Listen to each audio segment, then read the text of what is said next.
Assalamualaikum warahmatullahi wabarakatuh. Yang terhormat Bapak Armin Hatta Estos Semikom selaku dosen pengampu mata kuliah Filsafat Ilmu.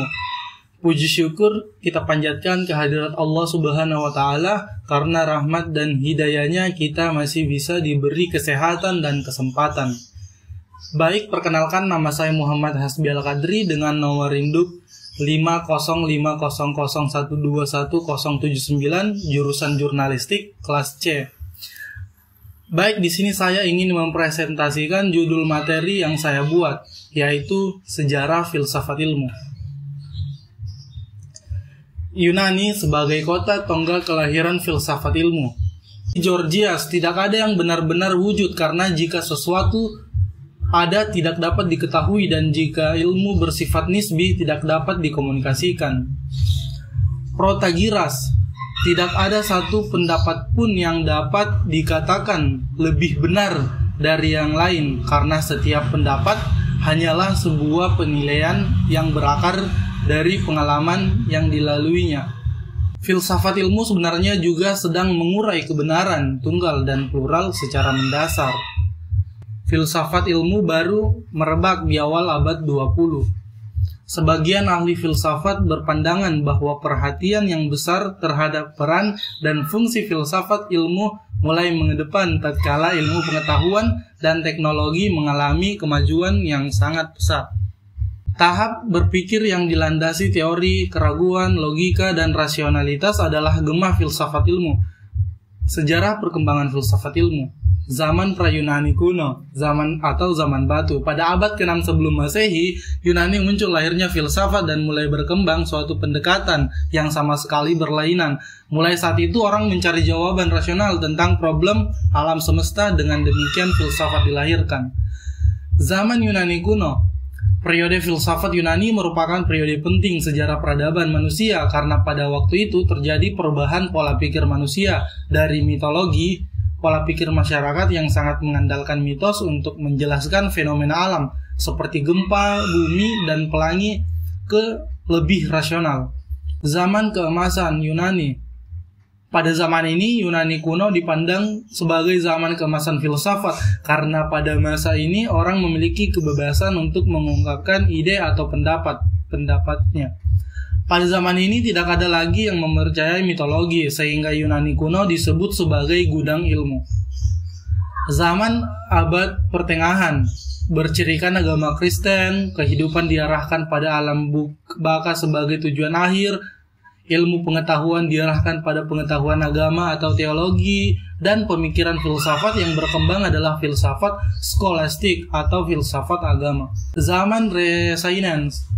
Ini adalah zaman di mana terjadi peralihan kebudayaan. Abad pertengahan mulai berubah menjadi kebudayaan modern. Manusia pada zaman ini adalah manusia yang merindukan pemikiran yang bebas. Manusia ingin mencapai kemajuan atas hasil usaha sendiri, tidak didasarkan atas campur tangan lillahi. Zaman modern. Pada zaman ini ditandai dengan berbagai penemuan ilmiah, perkembangan ilmu pengetahuan. Pada zaman modern sesungguhnya sudah dirintis sejak zaman Renaissance. Tahapan atau periode perkembangan ilmu pengetahuan. Yang pertama, abad 4 sebelum Masehi, perintisan ilmu pengetahuan. Dianggap dimulai pada abad 4 sebelum Masehi karena peninggalan-peninggalan yang menggambarkan ilmu pengetahuan terjadi pada abad tersebut, dan terjadi pergeseran dari persepsi mitos ke logos. Yang kedua, periode abad 17 sebelum Masehi. Pada abad periode ini yang kedua, terjadi revolusi ilmu pengetahuan karena adanya perombakan total dalam cara berpikir. Pandangan Aristoteles yang dapat dikatakan sebagai awal dari perintisan ilmu pengetahuan. Yang pertama, pengenalan. Menurut Aristoteles, pengenalan terdapat dua macam, yaitu yang pertama pengenalan indrawi, dan yang kedua pengenalan rasio. Yang kedua, metode. Menurut Aristoteles ada dua metode mengembangkan ilmu pengetahuan, yaitu induksi intuitif mulai dari fakta untuk menyusun hukum, dan deduksi mulai dari pengetahuan universal menuju fakta-fakta.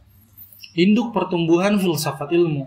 Plato lahir 427 sebelum Masehi, meninggal sekitar 347 sebelum Masehi. Seorang filsuf dan matematikawan Yunani, pendiri dari Akademia Platonika di Athena, sekolah tinggi pertama di dunia barat. Ia adalah murid Socrates. Pemikiran Plato pun banyak dipengaruhi oleh Socrates. Plato adalah guru dari Aristoteles. Aristoteles lahir pada 384 sebelum Masehi. Pada usia 17 tahun menjadi murid Plato. Ia tinggal bersama Plato di Akademia selama 20 tahun. Aristoteles meninggalkan akademi tersebut setelah Plato meninggal dan menjadi guru bagi Alexander dari Makedonia. Aristoteles sangat menekankan empirisme untuk menekankan pengetahuan. Adapun aliran-aliran dalam filsafat ilmu. Yang pertama, empirisme, berasal dari pengalaman manusia. Yang kedua, realisme, objek persepsi indrawi dan benar-benar ada. Yang ketiga, idealisme, ide, pikiran, dan jiwa. Yang keempat, positivisme, memahami dunia berdasarkan sains. Yang kelima, pragmatisme, bergunanya dalil, ucapan, teori bagi kehidupan manusia. Dan yang terakhir, rasionalisme, akal, pikiran sesuai fakta, logika, dan pembuktian. Sekian dari saya. Assalamualaikum warahmatullahi wabarakatuh.